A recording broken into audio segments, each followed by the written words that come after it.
नमस्कार, आदाब, सत श्री अकाल, जय भीम, जोहार। मेरा नाम है नवीन कुमार। क्या दिल्ली में बर्खास्त होने वाली है केजरीवाल सरकार? आम आदमी पार्टी के नेता बीजेपी पर इस तरह के इल्जाम तो लगाते ही रहे, लेकिन इस बार यह बात इसलिए गंभीर लगती है कि अब कांग्रेस ने भी कहना शुरू कर दिया है कि केजरीवाल सरकार बर्खास्त होने के मुहाने पर खड़ी है। तो चलिए समझते हैं कि यह पूरा मामला है क्या और इसमें कितनी है गंभीरता। देखिए, दिल्ली प्रदेश कांग्रेस अध्यक्ष देवेंद्र यादव ने कहा है कि दिल्ली में आम आदमी पार्टी की सरकार कभी भी बर्खास्त की जा सकती है। उन्होंने कहा कि बीजेपी और आप में दिल्ली की सत्ता के लिए घमासान मचा हुआ है। इसके पीछे है राष्ट्रपति भवन से गृह मंत्रालय को भेजी गई एक चिट्ठी। दरअसल पिछले दिनों बीजेपी के विधायकों ने राष्ट्रपति से मिलकर शिकायतों का लंबा फर्रा दिया था। उन्होंने अपने ज्ञापन में लिखा था कि दिल्ली में प्रशासनिक व्यवस्था पंगु हो गई है, चरमरा गई है। आबकारी नीति घोटाले के आरोप में मुख्यमंत्री अरविंद केजरीवाल 5 महीने से ज्यादा समय से जेल में बंद है। इससे संवैधानिक संकट खड़ा हो गया है। दिल्ली में प्रशासनिक व्यवस्था चरमरा उठी है। महत्वपूर्ण प्रशासनिक फैसले लेने में देरी हो रही है। इससे आवश्यक सेवाएं प्रभावित हो रही हैं। विधायकों ने ज्ञापन में कहा था कि दिल्ली सरकार कैग की 11वीं रिपोर्ट को विधानसभा में पेश नहीं कर रही है। छठे वित्त आयोग का गठन अप्रैल 2021 से लंबित है। इससे दिल्ली नगर निगम को आवश्यकता के अनुसार फंड नहीं मिल रहा है।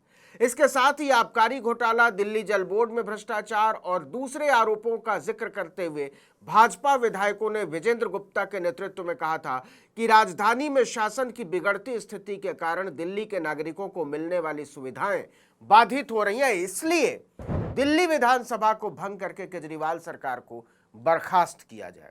आमतौर पर राष्ट्रपति ऐसी मांगों को तवज्जो नहीं दिया करते, क्योंकि राष्ट्रपति शासन लगाने के लिए सिफारिश उपराज्यपाल को करनी होगी। उन्हें लिखकर देना होगा कि सरकार संवैधानिक दायित्वों का पालन करने में नाकाम हो गई है। इस मामले में ऐसा कुछ नहीं हुआ है, लेकिन बीजेपी की राष्ट्रपति ने इस पर संज्ञान लेते हुए मामले को बीजेपी के गृह मंत्रालय के पास भेज दिया और बीजेपी की सरकार से बीजेपी विधायकों की शिकायतों पर विचार करने के लिए कह दिया। इसी के बाद से पूछा जाने लगा कि क्या सच में दिल्ली में राष्ट्रपति शासन लग सकता है। आम आदमी पार्टी लगातार इसको लेकर मुखर है, लेकिन कांग्रेस ने भी बोल दिया कि केजरीवाल सरकार को बर्खास्त करने की मांग की शिकायत को राष्ट्रपति की ओर से गृह मंत्रालय को भेजना बेहद संवेदनशील है। देखिए कि विधानसभा भंग करने के 2 महीने के भीतर संसद की अनुमति लेना जरूरी होता है। इसके लिए सत्र बुलाना होगा। अब जरा समझिए कि कांग्रेस खेल किसकी तरफ से रही है, आम आदमी पार्टी की तरफ से या बीजेपी की तरफ से या फिर अपनी तरफ से। तो कांग्रेस ने केजरीवाल सरकार को एक निकम्मी सरकार करार देते हुए कहा कि उसके पास जनता की किसी भी समस्या का कोई समाधान नहीं। इंडिया गठबंधन का हिस्सा आम आदमी पार्टी, और आरोप इतने संगीन। करोल बाग आईएएस कोचिंग में हुई मौतों को लेकर केजरीवाल सरकार पर हमला बोलते हुए दिल्ली प्रदेश कांग्रेस के अध्यक्ष देवेंद्र यादव ने कहा कि जलभराव के कारण मरने वालों की जिम्मेदारी की जांच अब एसीबी को करनी पड़ रही है, पुलिस का महकमा है, जबकि दिल्ली सरकार और एमसीडी दोनों आम आदमी पार्टी के पास है। इससे पहले बीजेपी ने भी दिल्ली की आम आदमी पार्टी सरकार पर निशाना साधा था।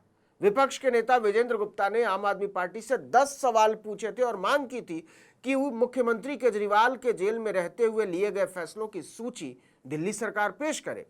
बीजेपी की इस मांग के बाद जिस तरह से कांग्रेस ने भी केजरीवाल सरकार के खिलाफ मोर्चा खोल दिया है, वो गौर करने लायक है। देखिए कि इसी के साथ कांग्रेस ने हरियाणा में आम आदमी पार्टी के साथ गठबंधन ना करने का ऐलान कर दिया और आम आदमी पार्टी ने उम्मीदवारों की अपनी लिस्ट जारी कर दी। और सबसे मजबूत उम्मीदवार जानते हैं किसके खिलाफ दिया? विनेश फोगाट के खिलाफ उतार दिया। कांग्रेस ये तो बोल रही है कि केजरीवाल सरकार को बर्खास्त करने की मांग की शिकायत को राष्ट्रपति की ओर से गृह मंत्रालय को भेजना संवेदनशील मामला है, लेकिन इसके साथ ही वो हमले भी बहुत तीखे किए जा रही है, पैने किए जा रही है। देवेंद्र यादव ने कहा कि 10 साल के शासन के बाद भी आम आदमी पार्टी के पास बताने के लिए कुछ नहीं है, जबकि कांग्रेस के पास दिल्ली में अपने 15 वर्षों के शासन के विकास के बारे में बताने के लिए बहुत कुछ है। उन्होंने कहा कि दिल्ली की बदहाली, चरमरा चुका इंफ्रास्ट्रक्चर, जल जमाव, टूटी सड़कें, करंट और जलभराव से डूबकर मरते लोग, ध्वस्त शिक्षा, स्वास्थ्य और कानून व्यवस्था के साथ ही भ्रष्टाचार में लिप्त आम आदमी पार्टी के मुख्यमंत्री, मंत्री, विधायक, पार्षद और कार्यकर्ताओं के पास दिल्ली सरकार की उपलब्धियां गिनाने के लिए कुछ नहीं है। भ्रष्ट बता रही है कांग्रेस आम आदमी पार्टी को। मतलब आम आदमी पार्टी अलग थलग पड़ती जा रही है। केजरीवाल को लेकर सहानुभूति की जो उम्मीद पार्टी ने लगाई थी वो जमीन पर कहीं नजर नहीं आती और समस्याओं का अंबार खड़ा होता चला जा रहा है। बावजूद इसके पार्टी के नेता और दिल्ली के मंत्री आतिशी ने बीजेपी पर दिल्ली में राष्ट्रपति शासन लगाकर अरविंद केजरीवाल के नेतृत्व वाली सरकार को पिछले दरवाजे से गिराने की साजिश रचने का आरोप लगाया। उन्होंने दावा किया कि बीजेपी चोर दरवाजे से दिल्ली की चुनी हुई सरकार को बर्खास्त करना चाहती है। अब आम आदमी पार्टी इस लड़ाई को पूरे विपक्ष की लड़ाई में तब्दील करना चाहती है। आतिशी ने कहा कि बीजेपी का एकमात्र काम चुनी हुई विपक्षी सरकारों को गिराना है, लेकिन कांग्रेस इसे कुछ खास तवज्जो देने को तैयार नहीं है। वो हरियाणा और जम्मू कश्मीर में विधानसभा चुनाव में बुरी तरह व्यस्त है और अगर हरियाणा में आम आदमी पार्टी खाता नहीं खोल सकी तो कांग्रेस के आगे उसकी मोल भाव की ताकत और कम होती चली जाएगी। इसके बाद कांग्रेस महाराष्ट्र और झारखंड के विधानसभा चुनाव में जुट जाएगी। बीजेपी को पता है कि आम आदमी पार्टी की स्थिति इंडिया गठबंधन में ही कमजोर होती जा रही है। वहीं कांग्रेस को बीजेपी और आम आदमी पार्टी दोनों पर हमला बोलने का मौका मिल गया है। देवेंद्र यादव ने कहा कि हंगामा दोनों कर रहे हैं, बीजेपी और आम आदमी पार्टी, लेकिन दोनों ही दलों के नेता जनता का प्रतिनिधि होने के बावजूद भी जनता के लिए कुछ कर नहीं रहे। अब आम आदमी पार्टी की समस्या है कि वो चाह कर भी कांग्रेस को लेकर बहुत हमलावर नहीं हो सकती, इसलिए वो केवल बीजेपी पर निशाना साध रही है। सांसद संजय सिंह ने कहा कि दिल्ली में भाजपा की हार तय है, उसे केवल इतना तय करना है कि उसे दिल्ली में आज हारना है या 4 महीने बाद।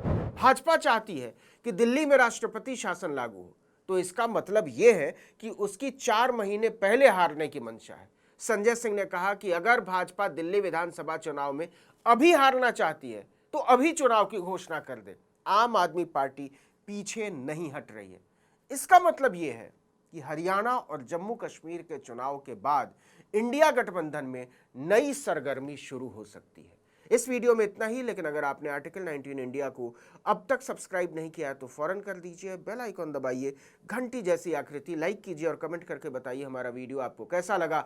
हमारा ट्विटर हैंडल है article19_India और मेरा ट्विटर हैंडल है नवीन जर्नलिस्ट। नमस्कार।